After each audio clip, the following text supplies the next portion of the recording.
بربەستەکانی بەردەم هەڵبژاردننی پەرلەمانی کوردستان و ئاسۆی چارەسەر ناونیشانی ئەو پانێڵە بوو کە بۆ نوێنەرێنی پارتەکان و سەرۆکی پەرلەمان و فراکسیۆنەکان ڕێکخرابوو. سەرۆکی پەرلەمانی کوردستان لەو پانێڵەدا ڕایگەیاند بۆ هەموارکردنەوەی یاسای هەڵبژاردنەکان چەند بۆچوونێک هەیە. لەوانە ژمارەیەک لە فراکسیۆنەکان داوا دەکەن کە هەڵبژاردن بە 4 بازنە بەڕێوە بچێت، بەڵام ژمارەیەکی دیکە لەگەڵ ئەوان بە هەمان یاسای کۆن بەڕێوە بچێت کە یەک باز نەبێت، کە ئەوەش پێویستی بەڕێکەوتنی سیاسی هەیە.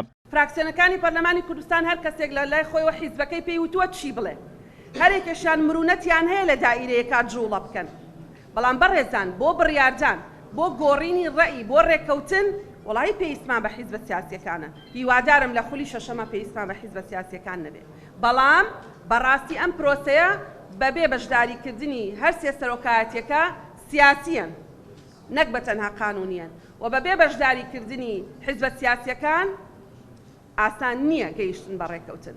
ئێمەش توانین مەسئولیەتە قانونیەکە لە کۆڵی خۆمان بکەینەوە، بیخەینە ناو هۆڵی پەرلەمانەوە، بەڵام لە هۆڵی پەرلەمان چارەسەر نابێت.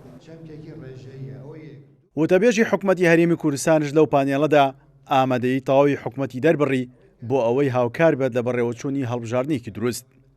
ڕخنی ئەوەشی لێگیرا کە لە کاتی هەڵبژاردنەکان دەستگا و دامزراوەکانی حکوومەتی هەرێم بۆ بانگەشە بەکاردێت. ئێمە لەو بڕواایەداین وە قەناعەتمان هەیە کە پەرلەمان ئەتوانێت ڕۆڵێکی گەورەتر بجێڕێ لە مەسەلەی یەکلاکردنەوەی ئەو بابەتە، و من ئەتوانم چ بەنای سەرۆکی حکوومەت چ وەکو حکوومەت داوا لە سەرجەم فراکسیۆنەکانەکەین کەەوە بە زووترین کات دابنیشن و ڕێک بکەون بۆی ئەم مەسەلەیە نەبێ بە مەسەلەیەکی تر کە ببێتە هۆیەوەی دڵڕاوکێ بۆ خەڵکو و هەندێک پەیامی هەڵا لەلایەن خەڵکەوە بۆ خەڵک بڕوا لەوەی کەوا حکوومەت نیازی نییە و حەزی لێ نییە ئەم هەڵبژاردنە ئەنجام بدرێت.